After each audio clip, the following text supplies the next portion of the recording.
खोखर पे एक स्कूल है, प्राइवेट पब्लिक स्कूल, बहुत खूबसूरत, अच्छा, बड़ा, उसके मालिक बड़े शानदार आदमी है। वो मुख्तलिफ लोगों को बुलाते हैं एनुअल तकरीब पे। एक दफा Punjab state head of department को भी बुलाया, एजुकेशन के थे।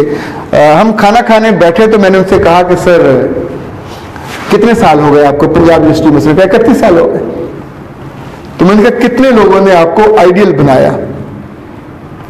उनका जवाब था, ये दो टके के लोग हैं, ये मुझे क्या आइडियल बनाएंगे? 31 साल एक बंदा नहीं आप पैदा कर सके जो आपसे मोहब्बत करे, जो आपकी चाहत में उसके हाथ ही उठ जाए। क्या किताबें पढ़ाई, क्या सिलेबस पढ़ाया, क्या जिंदगी सिखाई? कोई बंदा आपको घर बुलाने पे राजी नहीं है, कोई बंदा आपके साथ जीने पे, बैठने पे, यानी लोग आपसे नजर फेर लें, ये कौन सी उस्तादी है? आपकी आंख की चमक उनकी जिंदगी होनी चाहिए। आपका आना उनके लिए खुशी का, मोहब्बत का, मुसरत का इजहार होना चाहिए। हमारे पंजाबी में कहते हैं मर गया मरगूद ना फातिहा ना दरूद। कुछ लोगों के लिए कहते हैं, खुदा ना खास्ता हम उनमें से क्यों हो जाएं? हमारा होना बरकत का बायस होना चाहिए। लोग हमें अपनी शादियों पे, लोग अपनी खुशियों पे, गमियों पे, ये जो है मांगा का स्कूल, अलीगढ़ पब्लिक स्कूल, उसके प्रिंसिपल को मैं कोई 20-22 साल से जानता हूं, एयरफोर्स में रहे। उनके किसी बेटे की शादी हो, उसके बाप मर गया हो, मां मर गई हो, मैंने नहीं देखा अपने घर में बैठा हो। कहां पेशावर, कहां पिंडी। और हालत यह है कि एयरफोर्स के चीफ ऑफ स्टाफ उसके एक फोन पे दौड़े चले जाते हैं जैसे कोई बड़ी हो। जब आप कंसर्न दिखाते हैं, लोग आपके नखरे भी उठाते हैं, लोग आपके मुंह से निकले हुए लफ्जों को नीचे गिरने नहीं देते, लोग आपकी कही बात को पल्लू से बांध के जिंदगी भर साथ सकते। मेरे उस्ताद ने यह कहा था, पीटीवी में एक ड्रामा राइटर थे डॉक्टर तारक अजीज, एफसी कॉलेज में पढ़ाते थे, माजूर थे, बस बिल्कुल चल नहीं सकते थे। मैंने एक रोज उनसे पूछा, माजूर थे, उठ भी नहीं सकते थे, जीसी में पढ़ने आए तो एक दोस्त उनको साइकिल पर पीछे बांध के ले जाता था, छोड़ जाता था, जीसी से पढ़ा, फिर लेक्चरर बने तो गवर्नमेंट ने उनको असिस्टेंट डायरेक्टर बना के बिठा दिया। वहां टीचरें जाती थी अपने ट्रांसफर्स के लिए। रेलवे के चीफ इंजीनियर की बेटी, शी वाज लेक्चरर, वो मिलने गई, ट्रांसफर कराने गई, और वापसी पे उसने कहा कि मैं इससे शादी करूंगी। दे गॉट मैरिड उस मजदूर के साथ। आजम गार्डन में उनका घर था, मैं घर गया, 3 बच्चे से, खूबसूरत, मुतवाजन। मैंने पूछा हाउ इज लाइफ? उस्ताद माजूर हो तो भी दिल में रहता है, आपकी जिंदगी को वो बना देता है जो दूसरा बंदा सोच भी नहीं सकता। वो कहते हैं कि मैं पढ़ने जाता था तो एक रोज एक टीचर ने कहा छुट्टियां जल्दी, तो मेरी नानी मुझे उठा के लेके घर जाती थी। उसने मुझे जब निकाला तो मैं, अब सख्त गर्मी थी, ना कोई लेने आया हुआ था, सब चले गए, तो मैं घुटनों से रिड़ता हुआ, घिसटता हुआ जब घर पहुंचा तो मेरे घुटने छिले हुए थे, खून दोनों से निकल रहा था। तब मेरी नानी ने रोते हुए कहा कि मौला मेरे इस बच्चे को इज्जत देना, दोबारा इस तरह का बेइज्जत ना करना, इसको रुसवा ना करना, जिस उस्ताद के जुम्मे इसको डालना हो इसकी कदर करे। ऐसे किसी जानवर को उस्ताद ना बनाना कि जिसको मेरे बच्चे का कतरा खून, उसका कोई जख्म उसके दिल पे भी नहीं लगा। मैं ऐसे उस्ताद को जानता हूं जो रात को अपने साइकिल के साथ दूध बांध के जब मूव करता था तो घर पे दस्तक देता था। जब होता था कि मेरा बच्चा पढ़ रहा है तो उसको दूध पिलाता। कितने किलो लग जाता होगा, पर उम्र भर वो उस्ताद मुझे याद रहा। मुझे वो उस्ताद भी याद है जो क्लास में सबसे पहले बुलाता था, और मैं हेडमास्टर का बेटा था। इस जगह पे पेंसिल लेके उसने दबाई हुई है, कान पकड़ाए हुए हैं, कहा अख्तर अब्बास बाप तेरा घर होगा, यहां तू मेरा शागिर्द है, सारी उम्र तू मेरी वजह से पहचाना जाएगा। अगर तूने कभी गलत बोला या कुछ गलत किया मुझे गाली पड़ेगी, और मैं गाली नहीं सुनना चाहता। आई डू रिमेंबर, नूर मोहम्मद उनका नाम था, कभी नहीं भूल पाया। सारी उम्र लोग आरजू करते हैं कि किसी ऐसे उस्ताद से जुड़े कि जिसके नाम से जुड़ना आपकी तारीफ बने। बाप का नाम नहीं बदला जा सकता, स्कूल का नाम भी नहीं बदला जा सकता, उस्ताद का नाम कैसे बदल देंगे? पर उस उस्ताद का जिसका बच्चे की जिंदगी से कंसर्न हो। आपके पास 2 साल 1 साल बच्चा रहता है, पढ़ लिया, ओके, किताब है, अपनी ड्यूटी अदा कर दी। यार उस बीच में क्या 1 मिनट, 1 घंटा, 1 दिन भी नहीं मिलता कि जब उससे आप वो कह सकें जो आप अपने बेटे से कहते हो कि तुम्हें कैसा बनना चाहिए?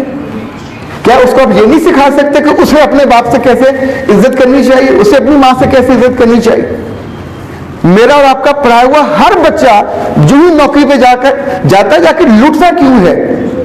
ये गरीब या कमजोर या अनपढ़ लोग वो नहीं लूटते, जिसको जहां जहां मौका मिलता है वहां जाके यही करता है। मैं पिछले 7 साल से पब्लिक सर्विस मिशन में हूं। अभी चंद हफ्ते पहले एक मेंबर से मैंने पूछा, आप डीसी रहे, सेक्रेटरी रहे, क्या जिंदगी में किया आपने? 27 साल जॉब करके रिटायर होके अब तुम बन गए हो पब्लिक सर्विस मिशन के मेंबर बन गए 3 साल के लिए, कॉम के टॉप पे हो, तो क्या किया जिंदगी में, अचीवमेंट क्या है? तो उसका जवाब था, खजली हुए, खे खादी। What the hell you are saying? जो तुम्हारे अंदर था वो तुमने किया, तुम्हारे अंदर था ही कुछ नहीं, ना करंट था, ना खैर थी, ना बीज था, रत्ती बराबर कुछ नहीं था। सो तुम्हारी जिंदगी टॉप पे जाने के बावजूद भी खाली है, इल्जामों से भरी हुई।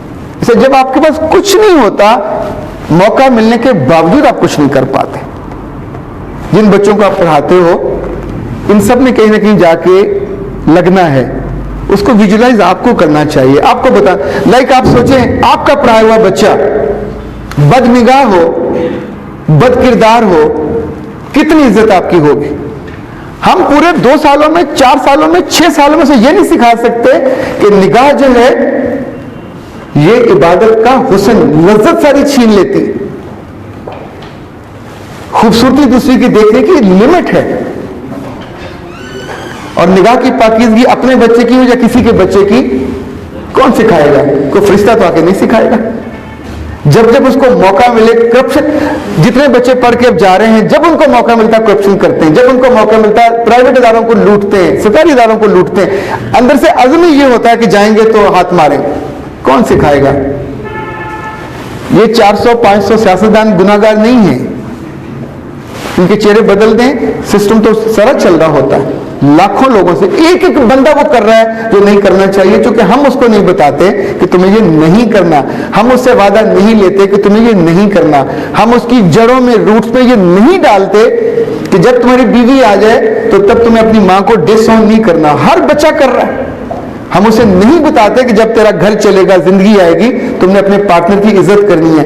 4000 केसेस हैं इस 1 महीने में लाहौर की कोर्ट में डाइवोर्स के, एक हफ्ते के बाद, 1.5 हफ्ते के बाद। हमने जिंदगी को तमाशा बना दिया है, हमारे सामने बन रही है, क्योंकि रिस्पॉन्सिबल कोई और नहीं है।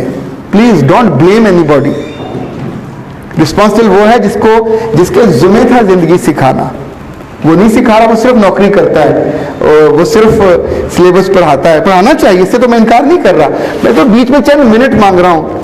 पर जो आपकी जिंदगी में हो, यानी पहले चंद मिनट में कितना जोर लग जाएगा, या उस पर पाक तुरुक को क्या एतराज होगा? इन पाक तुरुक का तो मकसद ही लोगों के अंदर, बच्चों को ख्वाब तो दीजिए, बच्चों को बड़ा बनने के, कुछ बड़ा करने के, उस पर कोई पाबंदी नहीं है। एक चीज जो मैंने जिंदगी में सीखी, ये जो पैराशूट्स है या अम्ब्रेला है, ये कब काम करता है? पड़ा हुआ सीट के नीचे, तो जब इसको खोलते हैं। इंसानी ज़हन का भी बिल्कुल यही मामला है। जब ये खोलते हैं, आपका काम उसको खोलना है, बंद करना नहीं है। You are valuable, you ought to be valuable, you should be valuable. लोग आपकी मौजूदगी में आपका जिक्र करें तो उनकी आंखों से आंसू निकलने चाहिए। मेरा उस्ताद, मेरी टीचर, मेरी माँ, रब ने आपको रूहानी बाप का दर्जा दिया है। उम्र छोटे होने का, बड़े होने का तो उसमें तसव्वुर ही नहीं है।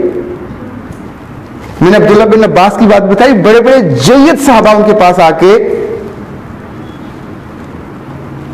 उनको घोड़े पे बैठने में मदद देते थे, जिसने अपने उस्ताद को मदद की थी, और साथ कहते थे कि हमने अपने लोगों से सीखा, अपने बड़ों से सीखा कि कैसे इज्जत करनी। किसी के घर गए, वो नहीं था तो बाहर बैठ गए, वह हवा चली तो सर में खाक सी वो तिनकी। उसने आके कहा मेरे माँ बाप आप पे कुर्बान हो, या उस्ताद आपने क्या किया, मुझे हुक्म करते मैं आ जाता। कहा मुझे पता चला तुम्हारे पास कोई हदीस है, वो मैं कंफर्म करने आया था, तो प्यासा मैं था इसलिए चल के आया।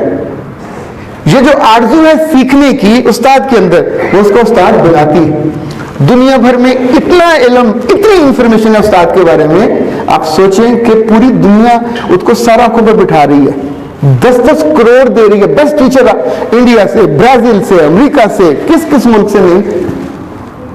हमारे यहां से नौकरी करने वाले बहुत है, खत्म ही नहीं होते। मेरे दोस्त थे चंद साल पहले गवर्नमेंट ऑफ पंजाब में टीचर्स ट्रेनिंग पे, वो कहते थे मेरे पास 7 अरब रुपया पड़ा हुआ है, रोज मैं नोटों को आग लगा के हाथ सेकना शुरू करूं तो भी कई साल गुजर जाएं। जब इनको सिखाने के लिए बुलाते हैं तो आके कहते हैं सर हाजिरी लगा लो, टीए दे दो, सीखना नहीं जी। आखिरी दिन आ जाएंगे जब ट्रेनिंग खत्म हो रही होगी। यू आर लकी इनफ कि आप स्कूल से बैठे हैं, सुन रहे हैं,